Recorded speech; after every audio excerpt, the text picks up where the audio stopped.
నమస్తే, నేను Vamshi. Welcome to iNews. ఆధ్యాత్మిక లోకంలో, భక్తి ప్రపంచంలో తిరుమల ఏడుకొండల వెంకన్న గురించి మనం కొత్తగా తెలుసుకోవాల్సింది ఏముంటుంది? ఆయన మహిమలు, ఆయన లీలలు ప్రతి ఒక్కటి మనకు ఒక అద్భుతంలానే అనిపిస్తాయి. కోట్లాది మంది భక్తులకు కొండంత నమ్మకాన్ని, కొండంత ఆశీస్సులను అందించే ఆ కలియుగ దైవం గురించి ఇప్పుడు మనం ఒక ఆసక్తికరమైన విషయాన్ని తెలుసుకుందాం. అదేంటంటే, ఈ అద్భుతాన్ని ఇతర దేశాల వారు కూడా తమ పరిశోధనల ద్వారా నిర్ధారిస్తే ఆ నమ్మకానికి, ఆ నిజాయితీకి, ఆ దైవత్వానికి మరింత క్రెడిబిలిటీ తోడవుతుంది కదా. ఇటీవల జరిగిన కొన్ని పరిశోధనల్లో మనకు తెలియని కొన్ని నిగ్గు తేలిన వాస్తవాలు వెలుగు చూస్తున్నాయి. అవేంటో ఇప్పుడు చూద్దాం.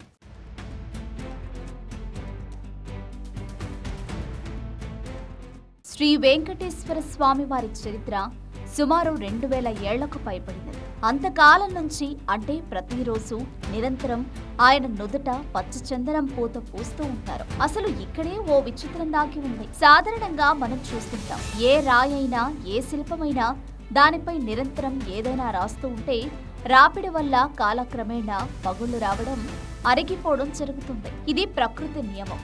కానీ మన తిరుమల వెంకన్న విషయంలో ఇది పూర్తిగా భిన్నం.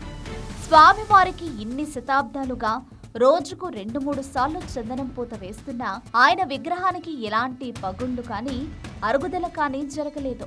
ఇది నిజంగానే ఆశ్చర్యకరమైన విషయం. కంటి ముందు కనిపిస్తున్న ఓ అసాధారణ ఘటన. ఈ అద్భుతాన్ని చూసి దీని వెనక ఉన్న రహస్యాన్ని ఛేదించాలని అమెరికాకు చెందిన కొందరు శాస్త్రవేత్తలు రంగంలోకి దిగారట. వాళ్ళు వెంకన్న విగ్రహంపై తీవ్రంగా రీసెర్చ్ చేశారట.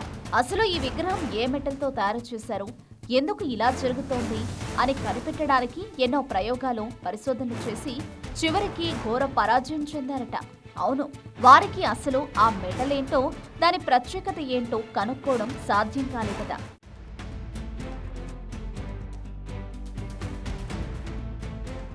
అప్పుడు వాళ్ళు తిరుమల దేవస్థానంలోని పూజారులను అడగగా ఆ పూజారులు ఎంతో ప్రశాంతంగా, భక్తి శ్రద్ధలతో చెప్పిన సమాధానం విదేశీ శాస్త్రవేత్తలను మరింత ఆశ్చర్యపరిచిందట. సాక్షాత్తు స్వామివారు శిలగా మారిన ప్రదేశం ఇది, అందుకే ఇలా జరుగుతుంది అని వివరించారట. అయితే కొంతమంది హేతువాదులు, విశ్లేషకులు మాత్రం ఈ విషయాన్ని కొట్టిపారేస్తున్నారు. ఇందులో శాస్త్రీయత ఏముంది, ఇది కేవలం భక్తి విశ్వాసాలు మాత్రమే అని ప్రశ్నిస్తున్నారు.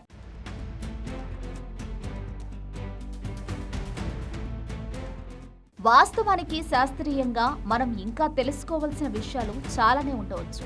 స్వామివారి విగ్రహం తయారీలో వాడిన రాయి, ఖనిజ కూర్పు, దాని సాంద్రత, గట్టిదనం వంటి లక్షణాలు పరిశోధనలకు ఆసక్తికరంగా ఉండవచ్చు. అంతేకాదు, ఆ చందనంలో ఉండే రసాయన లక్షణాలు, వాటికి విగ్రహానికి మధ్య జరిగే ప్రతిచర్యలు, ఇవన్నీ కూడా సైన్స్ దృష్టిలో పరిశోధించదగ్గవే. ఒకవేళ అలాంటి పరిశోధనలు మరింత స్పష్టమైన ఆధారాలతో జరిగితే తిరుమల మహిమలకు శాస్త్రీయ పునాదులు కూడా తోడైనట్లవుతుంది.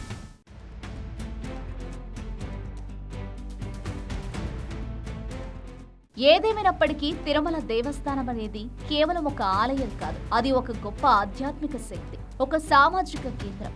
తిరుమల వల్ల రాష్ట్ర ప్రభుత్వానికి ప్రతి ఏటా అపారమైన ఆదాయం లభిస్తోంది. అంతేకాదు, లక్షలాది మందికి, ముఖ్యంగా ఆ ప్రాంతంలోని ప్రజలకు ప్రత్యక్షంగా, పరోక్షంగా జీవనోపాధి కల్పిస్తోంది. తిరుమల వెంకన్న అద్భుతాలు, మహిమలు నిజమా కాదా అనేది ఎవరి నమ్మకాలు వారివే. కానీ తిరుమల క్షేత్రం ఒక ఆధ్యాత్మిక శిఖరం. ఇది మన దేశ ఆర్థిక వ్యవస్థకు, సామాన్యుల బతుకు తెరువుకు ఎంతో సహాయం చేస్తుందనేది మాత్రం నిర్విధాంశం. మనం గౌరవించాల్సిన వాస్తవం.